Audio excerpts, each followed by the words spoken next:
एक बार फिर स्वागत है मेरे बच्चों आपका सरल भौतिकी में।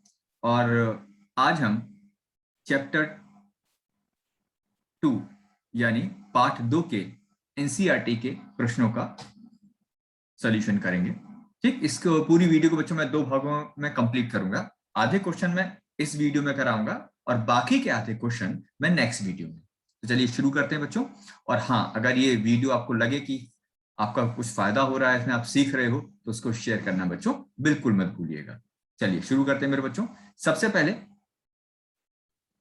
क्वेश्चन नंबर 2.1 देखिए क्या दे रखा है।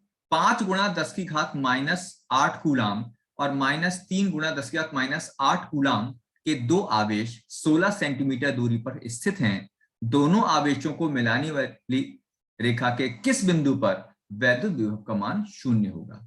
ठीक है, तो बच्चों एक आवेश क्या मान लेते हैं, देखो एक आवेश तो बच्चों ये मान लेते हैं, कितना है ये 5 गुणा 10 की घात -8 कूलाम। दूसरा -3 गुणा 10 की घात -8 कूलाम। ठीक, अच्छा इसके बीच में किसी एक बिंदु पर मान लेते हैं, ये वो बिंदु है जहां पर विद्युत विभव का मान कितना है 0 है। तो इसको अगर मैं x मान लूं मेरे बच्चों, तो बची हुई दूरी हो जाएगी 16 - x। ठीक, ये P बिंदु पर। अच्छा, अब समझने वाली बात बच्चों ये है कि अगर हम मान लेते हैं कि इस P बिंदु पर विभव का मान 0 है, तो P बिंदु पर कौन कौन सा विभव पहुंचेगा। अगर मैं P बिंदु की अगर बात करूं बच्चों, तो P बिंदु पर कौन कौन सा विभव पहुंचेगा, तो एक तो पहुंचेगा A से और एक पहुंचेगा B से। तो BP किसके बराबर हो जाएगा, अगर मैं BP की अगर बात करूं बच्चों, BP, तो BP हो जाएगा VA और plus VB, VP plus VB। अच्छा, VP का मतलब कितना हो गया, VP, A कितना हो जाएगा, A का मतलब हो जाएगा 1/4 पाई एप्सिलॉन नॉट। आवेश हो जाएगा 5 गुणा 10 की घात -8 और दूरी हो जाएगी x। ठीक है, अच्छा दूसरा विभव होगा जो B बिंदु से पहुंचेगा, तो B बिंदु से पहुंचने वाला विभव कितना होगा, ये हो जाएगा 1/4 पाई एप्सिलॉन नॉट -3 गुणा 10 की घात -8 और 16 - x। ठीक, प्रश्नानुसार प्रश्न में जैसा कि दे रखा है बच्चों, बीपी का मान कितना दे रखा है, बीपी का मान दे रखा है 0। तो 0 का मतलब 1/4 पाई एप्सिलॉन नॉट 5 गुणा 10 की घात -8/x और माइनस का 1/4 पाई एप्सिलॉन नॉट 3 गुणा 10 की घात -8/16 - x, ये बराबर हो गया 0। अच्छा, इसके 0 होने का मतलब क्या हो गया, इसके 0 का सीधा सा मतलब है कि 1/4 पाई एप्सिलॉन नॉट 5 गुणा 10 की घात -8/x बराबर हो जाएगा 1/4 पाई एप्सिलॉन नॉट 3 गुणा 10 की घात -a/16 - x। देखो क्या कट जाएगा, 1/4 पाई एप्सिलॉन नॉट से 1/4 पाई एप्सिलॉन नॉट कट जाएगा, 10 की घात -8 से 10 की घात -8 कट जाएगा, ये बचेगा 5/x बराबर 3/16 - x। तिरछी गुणा कर देंगे, तिरछी गुणा करना तो 5 से इसकी गुणा और 3 से, तो कितना होगा 16 पंजे 80 -5x इक्वल टू हो जाएगा 3x। 5x को इधर लेके जाएंगे तो 80 बराबर आ जाएगा 8x, x बराबर आ जाएगा 80/8 यानी 10 सेंटीमीटर। तो कितनी दूरी पर विभव का मान 0 होगा, तो उत्तर आ जाएगा कि 5 गुणा 10 की घात -8 कूलाम के आवेश से 10 सेंटीमीटर की दूरी पर विभव का मान 0 होगा। ठीक है, चलिए आगे शुरू करते हैं बच्चों, दूसरे क्वेश्चन पर आते हैं। सेकंड क्वेश्चन क्या दे रखा है, देखो सेकंड क्वेश्चन क्या है, देखो सेकंड क्वेश्चन की अगर हम बात करें 2.2, 10 सेंटीमीटर भुजा वाले एक समषटभुज के प्रत्येक शीर्ष पर 5 गुणा 5 माइक्रोकूलाम का आवेश है। षटभुज के केंद्र पर विभव का परिकलन कीजिए। षटभुज का मतलब हो गया जिसकी 6 भुजाएं हों। षटभुज का मतलब क्या हो जाएगा कि जिसकी कितनी भुजाएं हो बच्चों, 6 भुजाएं हों और हर एक कोने पर एक आवेश Q है। सब पर कितना आवेश है, Q आवेश है। ठीक है, तो केंद्र पर पूछ रहा है। अच्छा, षटभुज की खास बात पता क्या होती है बच्चों, षटभुज की खास बात है कि अगर ये भुजा ए है तो इसकी बाकी दोनों भुजाएं भी ए होती हैं। ठीक है, तो अब यहां पर कुल कितने आवेश हो गए बच्चों? कुल आवेश हो गए 6। एक के कारण विभव की अगर बात करें, अगर मैं कहूं कि भाई ये जो आप आवेश देख रहे हो ना, ये वाला कौन सा, ये वाला आवेश मान लेते हैं, इसके कारण इधर कितना विभव बनेगा? तो केवल एक आवेश का विभव कितना होगा? वी क्यू की अगर बात करें तो हो जाएगा 1/4 पाई एप्सिलॉन नॉट क्यू बटे आर। ठीक है, यानी 9 गुणा 10 की घात 9, क्यू कितना हो गया 5 माइक्रो कूलाम, और दूरी कितनी हो जाएगी? दूरी है 10 सेंटीमीटर, 10 गुणा 10 की घात -2।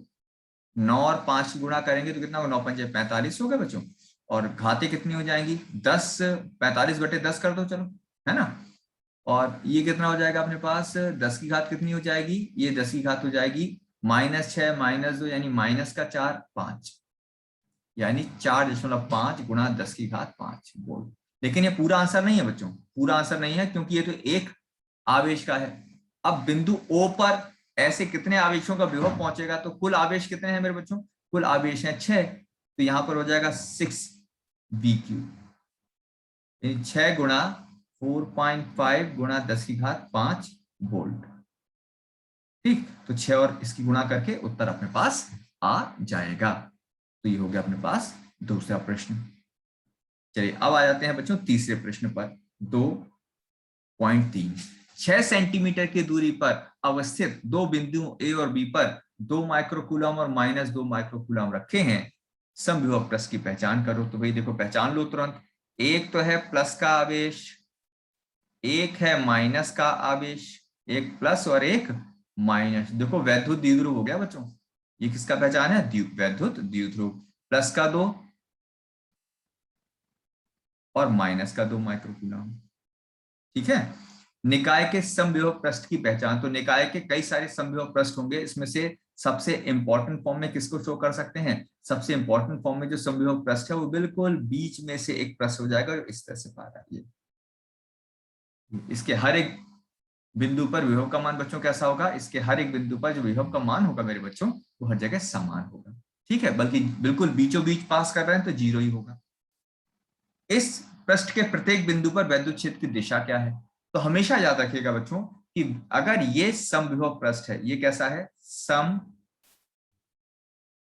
विभव पृष्ठ है, तो वैद्युत क्षेत्र की दिशा हमेशा समविभव पृष्ठ के बच्चों लंबवत होती है। लंबवत होती मतलब ये दिशा हो जाएगी। वैद्युत क्षेत्र की दिशा कैसी हो जाएगी बच्चों? समविभव पृष्ठ के लंबवत। अगर ना प्रत्येक बिंदु पर वैद्युत क्षेत्र की दिशा क्या है, तो आप क्या बोल दोगे?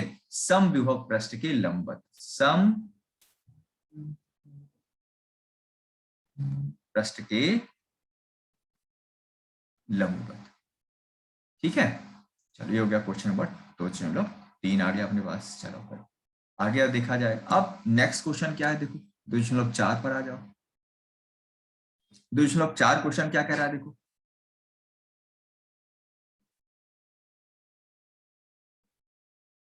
हम्म 12 सेंटीमीटर त्रिज्या वाले गोलीय पृष्ठ के,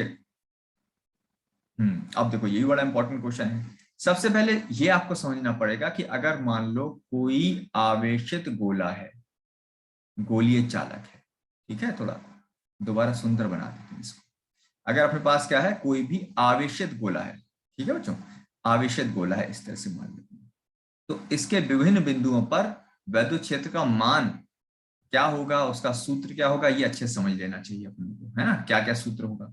अगर इसके केंद्र से बाहर की तरफ हो आप किसी बिंदु पर, तो वैद्युत क्षेत्र का मान होता है 1/4 पाई एप्सिलॉन नॉट क्यू बटे आर स्क्वायर। यहाँ क्यू का मतलब है जो इस पर आवेश है बच्चों। क्यू का मतलब क्या होगा? क्यू का मतलब वो आवेश है जो इसके पृष्ठ पर फैला हुआ है। ठीक है, अच्छा, गोले के अंदर कितना होगा? कोई पूछे गोले के अंदर, तो याद रखना गोले के अंदर होता है 0। गोले के ठीक बाहर, अब गोले के ठीक बाहर यानी एक तरह से पृष्ठ पर हो गया, तो पृष्ठ पर क्या होता है? पृष्ठ पर हो जाता है E बराबर 1/4 पाई एप्सिलॉन नॉट क्यू बटे आर स्क्वायर। ठीक है, ये सूत्र इनमें एक एक करके लगाते हैं। चलो 2.4 क्वेश्चन की तरफ देखते हैं। पहला क्या है? ए पर कहा निकालना है? गोले के अंदर। तो अभी हम बात कर चुके हैं कि गोले के अंदर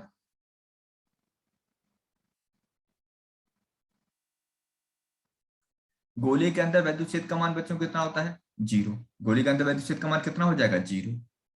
बी, गोले के ठीक बाहर,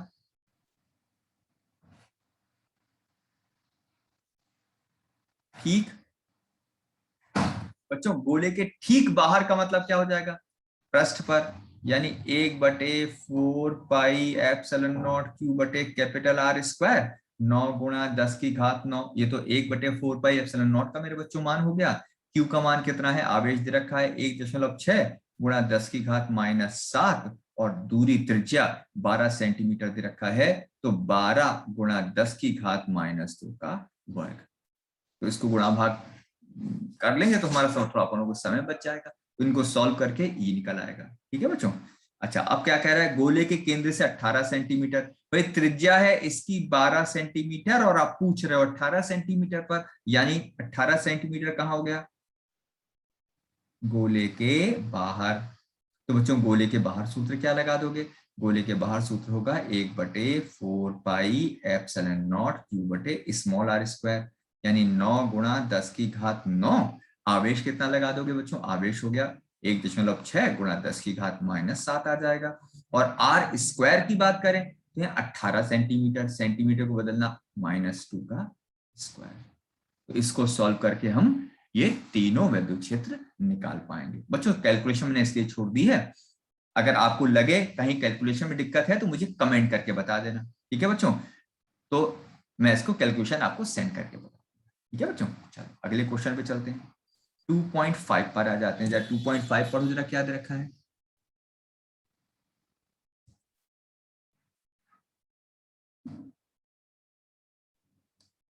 देखो बच्चों 2.5 क्या दे रखा है? अब 2.5 में क्या पर, अब आ गए समांतर प्लेट संधारित्र क्वेश्चन आ गए बच्चों। सबसे पहले मान लो ये मेरे पास एक समांतर प्लेट संधारित्र है मेरे बच्चों, इनकी प्लेटों के बीच की दूरी d है और इनकी प्लेटों के बीच का एरिया a है। तो उसमें समांतर प्लेट संधारित्र की धारिता का सूत्र होता है A∈0/d, जिसका मान इन्होंने कितना दे रखा है? इसका मान दे रखा है 8 पिकोफेरेड। पी मतलब पिकोफेरेड कहलाता है बच्चों, यानी 8 × 10⁻⁻12 फेरेड। ठीक है। अच्छा, अब क्या क्या किया? दोनों पट्टिकाओं के बीच की दूरी को आधा कर दिया। बीच की दूरी को आधा कर दिया, यानी जो पहले मेरे बच्चों d था उसको कितना कर दिया? उसको कर दिया d की जगह d/2। ठीक है। और इसके बीच में क्या भर दिया? इसके बीच में उन्होंने एक परावैद्युत भर दिया, जो इससे पहले वाले हिस्से में मैंने बताया था। नहीं है तो आप उसको जाकर देख सकते हो। और बच्चों थोड़ा सा क्या है, थोड़ा सा अगर यहाँ थोड़ा सा आप सपोर्ट नहीं कर रहे हो, कई सारे ऐसे बच्चे हैं जो उनकी रेगुलर पढ़ाई सब गड़बड़ सी चल रही है, तो कम से कम थोड़ा सा ये है कि उनको इस चैनल के बारे में बताओ। देखो रेगुलर क्लास हो रही है, ठीक है, तो अगर उनको बताओगे तो उनका छूटेगा नहीं बच्चों। तो इसलिए थोड़ा सा ये क्या है कि बीच में आप जिस भी सोशल मीडिया से जुड़े हो, ठीक है, आपके साथ में बच्चे होंगे तो उनको बताओ कि आप इस चैनल के थ्रू पढ़ सकते हो। के का मान कितना दे रखा है? के का मान दे रखा है 6। तो नई धारिता कितनी होगी बच्चों? नई धारिता देखो A∈0 और d की जगह आ जाएगा d/2। तो कितना आ गया? देखो ये 2 और k अलग निकाल दो, ऊपर आ जाएंगे। देखो A∈0/d, और A∈0/d क्या है? ये तो पहले हम दे रखे हैं c है, तो आ जाएगा 2kc। 2k कितना लगा? 6 और c कितना है अपने पास? 8 है ना। तो कितना हो गया? देखो 12×96, 96 × 10⁻⁻12। नई धारिता कितनी हो जाएगी? 96 पिकोफेरेड। इसको ऐसा भी लिख सकते हैं, 96 पिकोफेरेड भी कह सकते हैं अपन लोग उसको। ठीक है, चलो आगे देखो जरा। अब आते हैं 2.6 क्वेश्चन नंबर 2.6 पर। देखो जरा 2.6 क्वेश्चन क्या कह रहा है बच्चों? 2.6 9 पिकोफेरेड, पिकोफेरेड मतलब 10⁻⁻12। 3 संधारित्र को श्रेणी क्रम में जोड़ा गया। अब 3 संधारित्र को श्रेणी क्रम में जोड़ दिया, 1 2 और 3, है ना। तीनों सी और सी, और तीनों को सी। यहाँ सी का मान कितना है? यहाँ सी का मान है 9 पिकोफेरेड। श्रेणी क्रम में जोड़ दिया, कुल धारिता कितनी होगी? तो श्रेणी क्रम में फॉर्मूला होता है 1/C1, 1/C2 और 1/C3। यानी अब लिख, सबके सब बराबर है, 1/c, 1/c और 1/c। 1/c s कितना हो जाएगा, 3/c। तो यहां से cs का मतलब सीरीज, श्रेणी क्रम, c/3।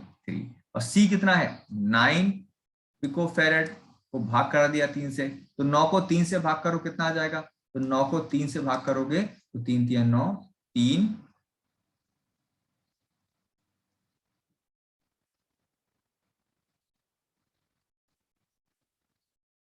पिकोफेरेड। ठीक। अच्छा, यदि संयोजन को 120 वोल्ट के संभरण से जोड़ दिया जाए तो प्रत्येक संधारित्र पर क्या विभव होगा। अब देखो, ये तो पहला पार्ट हो गया। ठीक है, अब आगे समझाने के लिए भाई थोड़ा सा हमें जगह चाहिए होगा, तो उसको मैं हटा देता हूं। तो हमारा पहला आंसर क्या आ गया, श्रेणी क्रम में जो समायोजन था उसकी धारिता होगी 3 पिको फैरेड। ठीक है, अब आगे सुनो। अब क्या किया जाता है, इस पूरे को क्या किया जाता है, इस पूरे को कितना वोल्टेज लगा देते हैं, इस पूरे को हम वोल्टेज लगा देते हैं कितना, 120। 120 वोल्ट से जोड़ दो, 120 वोल्ट से जोड़ दिया। अच्छा, अब 120 वोल्ट से जोड़ेंगे तो सब में क्या होगा, अच्छा श्रेणी क्रम की सबसे खास बात क्या होती है कि इसमें सब पर आवेश का मान कैसा होता है, समान। अच्छा, आवेश का मान समान है तो अब वोल्टेज विभव का मान होता है Q/C। सब पर Q सेम है और सबकी धारिता भी आप सेम देख रहे हो, तो सब पर विभवांतर का मान भी कैसा हो जाएगा, समान। ठीक है, श्रेणी क्रम में क्या हो गया, क्योंकि आवेश समान था, धारिता समान थी, इसीलिए इनका विभव भी समान हो गया। वैसे विभव समान समांतर समांतर क्रम में होता है, लेकिन क्योंकि इनका आवेश और धारिता दोनों ही समान है, इसलिए इन पर विभव भी समान है। तो 120 किसके बराबर हो गया, v plus v plus v, यानी 120 बराबर 3v। तो v बराबर हो जाएगा 120/3, 40 वोल्ट। तो कितना हो जाएगा ये सीधे सीधे, ये आ जाएगा 40 वोल्ट।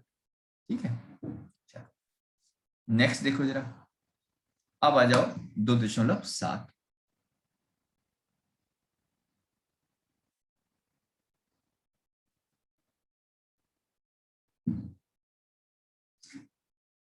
अब क्वेश्चन नंबर 2.7 भी समझ लो भाई। यहां पर पार्श्व क्रम में जोड़े गए, पार्श्व क्रम मतलब क्या होगा, समांतर क्रम। ठीक है, तो कितने धारित, ये हो गया अपने पास C1, ये हो गया C2 और ये C3, ये तीनों किसमें जोड़ दिए गए, समांतर क्रम में। ठीक है, तो समांतर क्रम में जोड़ने पर क्या होगा, समांतर क्रम में C तुल्य जो होता है समांतर क्रम में वो कितना होता है, सीधे C1 C2 और C3।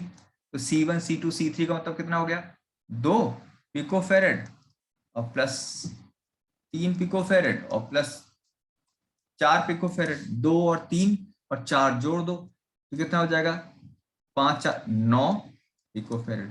तो तुल्य धारिता कितनी हो गई,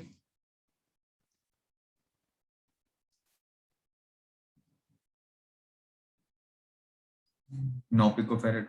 यदि संयोजन को 100 वोल्ट के संभरण से जोड़ दें तो प्रत्येक आवेश कितना होगा। ठीक है, अब यहां पर ये तो आंसर आ गया अपने पास कि सी तुल्य कितना आ गया,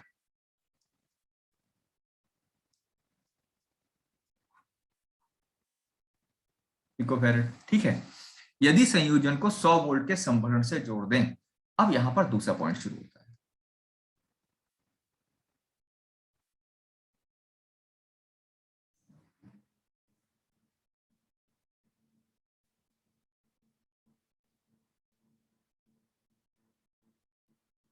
समांतर क्रम में जोड़ता है। अब देखो समांतर क्रम किस तरह से समझना है।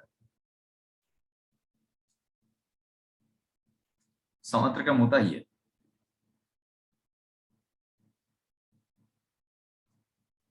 और सबको सब किससे जोड़ दिया, 120 वोल्ट से जोड़ दिया,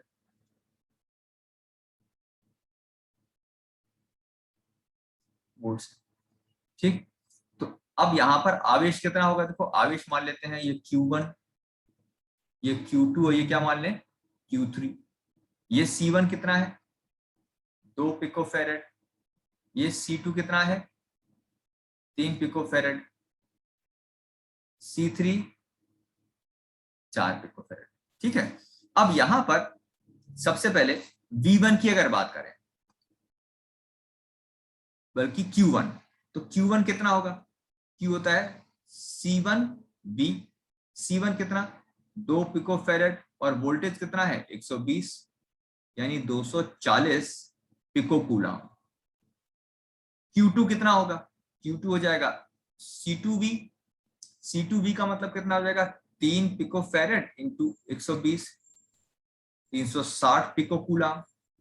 Q3 कितना हो जाएगा, Q3 की अगर बात करें बच्चों तो Q3 हो जाएगा C3V, C3 कितना हो जाएगा 4 पिको फेरेड इंटू 120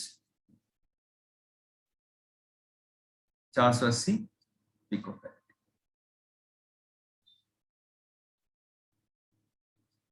तो Q3 कितना हो जाएगा 480 पिको फेरेड। ठीक, सॉरी पिको फेरेड नहीं होगा, गड़बड़ लिख दिया मैंने, पिको कूलाम होगा बच्चों, है ना, आवेश है ना, पिको कूलाम हो जाएगा, फेरेड नहीं होगा कूलाम हो जाएगा। ठीक, ये हो गया अपने पास क्वेश्चन नंबर 2.7। चलो अब इसके बाद नेक्स्ट पोर्शन पर आ जाते हैं। देखो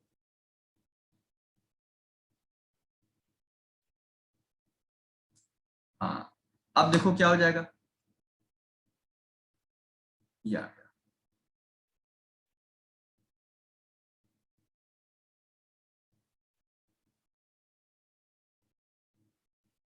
हम्म 2.8 देखो जरा बच्चों, क्वेश्चन नंबर 2.8 देख लेते हैं। 2.8 क्या होगा इसको भी समझ लो।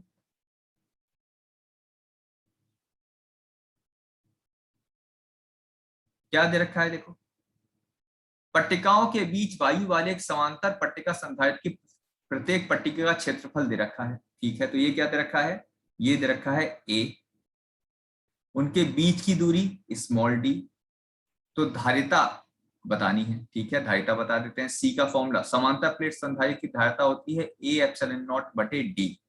a कितना लगा दोगे 6 गुणा 10 की घात -3 एप्सिलॉन नॉट 10 की घात -12 और d कितना लगा दोगे 3 मिलीमीटर, तो यहां से c निकाल दोगे। ठीक है, c का मान निकल आएगा। अच्छा उसके बाद कितना हो जाएगा, देखो अब पूछ रहा है कि 100 वोल्ट के संवरण से जोड़ दिया जाए तो संधारित्र की प्रत्येक पट्टिका पर कितना आवेश होगा। तो अब हमें क्या बताना है, आवेश का मान बताना है मेरे बच्चों। तो Q बराबर क्या होता है C इंटू बी। C कौन सा, C यहां से एक जो मान निकाल चुके हैं भाई, इसका मान तो निकाल आएगा। देखो ध्यान से देखो, वैसे मान तो बड़ा आसान है, 3 से काटोगे 3 दूनी 6, ये कट जाएगा। ठीक है, कितना आएगा C देखो जरा, C की अगर बात करें तो ये आ जाएगा 2 पंजे 10, 2 अट्ठे 16, 1 17, 2 अट्ठे 16, 1 17, 17.7 गुणा 10 की घात -12 फेरेड। ठीक है, अब आवेश कितना होगा, C लगा दोगे 17.7 गुणा 10 की घात -12 और वोल्टेज कितना लगा दोगे, वोल्टेज लगा दोगे 100। तो 100 वोल्टेज का मतलब कितना हो जाएगा 17.7 गुणा 10 की घात -10 कूलम। ठीक, ये हो गया प्रश्न नंबर 2.8।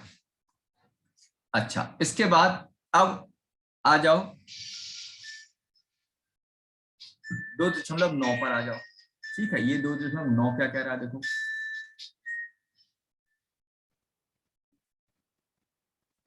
दो 2.9 अभ्यास 2.8 में दिए गए संधारित्र की पट्टिकाओं के बीच, अब देखो ये क्या दे रखा है, डी दे रखा है। नहीं चेंज है भाई, क्वेश्चन थोड़ा सा अलग है, इसको एक बार फिर समझते हैं मेरे बच्चों। देखो क्या दे रखा है, 2.8 में अपने पास क्या था, एक समांतर प्लेट संधारित्र था जिसकी प्लेटों के बीच की दूरी 6 मिलीमीटर थी, इसका मतलब मिलीमीटर हो गया बच्चों, और इसके बीच में 3 मिलीमीटर की एक पट्टी रख दी है, 3 मिलीमीटर। तो 3 मिलीमीटर मतलब d/2 मान सकते हैं भाई, इसको अगर मैं d कह रहा हूं, 6 को d कह रहा हूं, तो 3 क्या होगा, 3 6 का आधा हो गया यानी d/2। और k कितना दे रखा है इसमें, k का मान दे रखा है 6।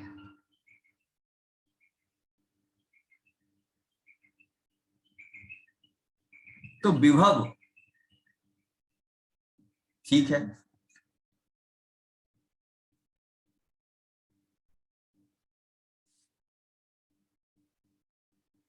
विभव संभरण जुड़ा ही रहेगा। ठीक है भाई, देखो दोनों ही अवस्थाओं में चाहे वोल्टेज जुड़ा रहे या ना जुड़ा रहे, नई धारिता कितनी हो जाएगी, धारिता कितनी हो जाएगी, A epsilon not D minus T और प्लस टी बटे के। बच्चों, इस सूत्र होता है कि अगर समांतर प्लेट संधारित्र की प्लेटों के बीच में कोई भी परावैद्युत पट्टी या छड़ रख दी जाए, शीट रख दी जाए, तो नई धारिता का सूत्र है ए एप्सिलॉन नॉट बटे D minus T plus T बटे के। ठीक है बच्चों, अब यहां क्या लगा दिया, ये लगा दिया A epsilon not D minus D by two और प्लस डी बाई टू बटे के। कितना आ जाएगा, देखो सी डैश के अगर बताएं तो कितना हो जाएगा, A epsilon not D minus two, D में से डी बाई टू घटा दोगे तो डी बाई टू बचेगा और प्लस डी बाई टू के। क्या एलसीएम आ जाएगा इसका मेरे बच्चों, ए एप्सिलॉन नॉट एलसीएम आ जाएगा 2k, तो ये कितना आ जाएगा, ये आ जाएगा डी के और प्लस 1, डी के प्लस 1, 2 के ऊपर ले जाओ तो सी डैश कितना आ जाएगा, क्या आ जाएगा 2k A epsilon not upon D और ब्रैकेट में आ जाएगा बटे में यहाँ डी आ जाएगा, डी आ जाएगा, ये आ जाएगा k प्लस 1। ठीक है, इसका मतलब नई धारिता कितनी हो जाएगी, 2k कितना हो गया, k कितना है 6 प्लस 1 और ये आ गया c। A epsilon not upon D ये क्या है, ये वो धारिता है जो अपन लोगों ने कहा निकाली थी, 2.8 में निकाला था। ठीक है, तो यहां पर क्या होगा, सी धारिता कितनी हो जाएगी 12/7, यानी पहले की जो धारिता थी ये छड़ रख देने पर, अभ्रक की छड़ रख देने पर वही धारिता कितनी हो जाएगी मेरे बच्चों, वही धारिता हो जाएगी 12/7 गुना। ठीक है, नेक्स्ट देखना बच्चों। अब इसके बाद आ जाओ 2.9, बस 2 प्रश्न और है। अतिरिक्त अभ्यास शुरू में तो आप छोड़ के भी चल सकते हो, इंपॉर्टेंट होती है। 12 पिकोफैरेड का एक संधारित्र 50 वोल्ट की बैटरी से जुड़ा है, संधारित्र में कितनी स्थिर ऊर्जा संचित होगी, ये बहुत इंपॉर्टेंट क्वेश्चन है बच्चों। ये क्या दे रखा है, देखो ये सी दे रखा है, सी का मान कितना है 12 पिकोफैरेड। ठीक है, और वोल्टेज कितना है 50 वोल्ट। तो बच्चों ऊर्जा का सूत्र क्या होगा, स्थिर वैद्युत ऊर्जा, स्थिर वैद्युत ऊर्जा। तो स्थिर वैद्युत ऊर्जा कितनी होगी, हाफ सी वी स्क्वायर। सी कितना हो जाएगा, सी आ गया 12 पिकोफैरेड और वी स्क्वायर हो गया 50 का स्क्वायर, तो 6 गुणा 10 की घात -12, 2500, 25 छक्का 150 गुणा 10 की घात -12, तो तीनों जीरो एडजस्ट कर दो कि 4 कर दो, 1.5 गुणा 10 की घात -8 जूल। तो कितनी ऊर्जा हो जाएगी मेरे बच्चों, ये हो जाएगी 1.5 गुणा 10 की घात -8 जूल ऊर्जा संचित होगी। ठीक है, चलिए अब आ जाते हैं जल्दी से अपने अंतिम प्रश्न पर। 2.11, ये भी अच्छा क्वेश्चन है। 200 संवहन सप्लाई से 600 पिकोफैरेड के संधारित्र को आवेशित किया जाता है, फिर इसको संवहन से वियोजित कर देते हैं तथा अन्य 600 पिकोफैरेड वाले आप अनावेशित संधारित्र से जोड़ देते हैं, तो इस प्रक्रिया में कितने ऊर्जा का ह्रास होगा। चलो पहले थोड़ा सा मैं अपने बच्चों को ये भी सिखा दूं कि कभी अगर ऐसा हो कि जैसे मान लो एक संधारित्र लिया और इसको आवेशित किया, ठीक है C1 है और आवेशित किया V1 तक, फिर इसको हटा दिया और इसको बिल्कुल इसी धारिता के एक दूसरे संधारित्र से जिस पर आवेश नहीं है उससे जोड़ दिया। है तो दूसरा, लेकिन कैसा है, एक पर आवेश है और एक पर आवेश नहीं है, तो ऊर्जा की हानि कितनी। तो ऊर्जा की हानि के लिए एक सूत्र होता है बच्चों, ऊर्जा की हानि या ह्रास बोलते हैं। तो ऊर्जा की हानि या ह्रास के लिए सूत्र क्या है, ये है C1 2 C1 प्लस C2 और V1 माइनस V2 का होल स्क्वायर। मुझे लगता है थोड़ा सा ज्यादा बड़ा हो गया है, समझने में थोड़ी सी दिक्कत होगी, इसी को मैं दोबारा लिखता हूं मेरे बच्चों। तो ऊर्जा की हानि या ह्रास का सूत्र है C1 C2 2 C1 plus C2 और V1 माइनस V2 का होल स्क्वायर। आपको लगेगा अरे सर तो बार बार ये लिखते हैं मिटाते हैं, लिखते हैं मिटाते हैं, लेकिन कोई बात नहीं, मैं सोच रहा हूँ मेरे बच्चों को अच्छे से दिख जाएगा। तो ऊर्जा की हानि का, और हाँ ध्यान रखना बच्चों भाई, इसे अगर सही लगे वीडियो तो उसको शेयर करना मत भूलना।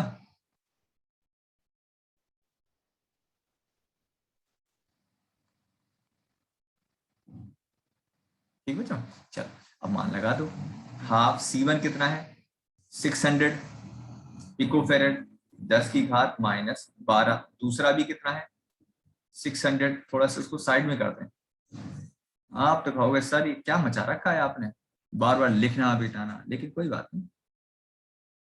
1/2 C1, ये भी C है, दूसरा भी C है, C+C, थोड़ा आसान कर दें इसको, है ना। और एक V है, एक 0 है। अनावेशित का मतलब पता है क्या होता है? अनावेशित जहां शब्द लिखा है इसका मतलब उसका वोल्टेज 0 हो गया। तो ये आ जाएगा 1/2 C into C/2C into V²। C से एक C काट दो, तो 1/4 CV²। 1/4 C कितना लगा दोगे 600 पिकोफेरेड, और V² मतलब 200 का स्क्वायर, है ना। 4 से ये कितना आ जाएगा 600, और ये आ जाएगा 200 का वर्ग कितना होगा, 200 का वर्ग सबसे आसान 200 गुणा 200 ही लिख दो, और बटे में क्या लिख दो 4 गुणा 10 की घात -12। अच्छा सारी गुणा भाग जरा साइड में कर दें, तो 6 गुणा 2 गुणा 2/4, सारे जीरो हटा दिए। कितने जीरो इकट्ठे हो गए, 2 6 जीरो इकट्ठे हो गए। प्लस के 6, इन सबसे देखो प्लस के 6 और माइनस का 12 यानी -6, और ये काट के खत्म कर दिया जाएगा 6 गुणा 10 की घात -6। तो ऊर्जा का हानि कितनी होगी 6 गुणा 10 की घात -6। ठीक है, तो बाकी इतना क्वेश्चन है। बाकी नेक्स्ट वीडियो में इसके कुछ अतिरिक्त प्रश्न भी मैं आपको कराऊंगा बच्चों। ठीक है, तब तक के लिए इतना ही मेरे बच्चों, कल फिर मिलेंगे क्वेश्चन के लिए। ठीक।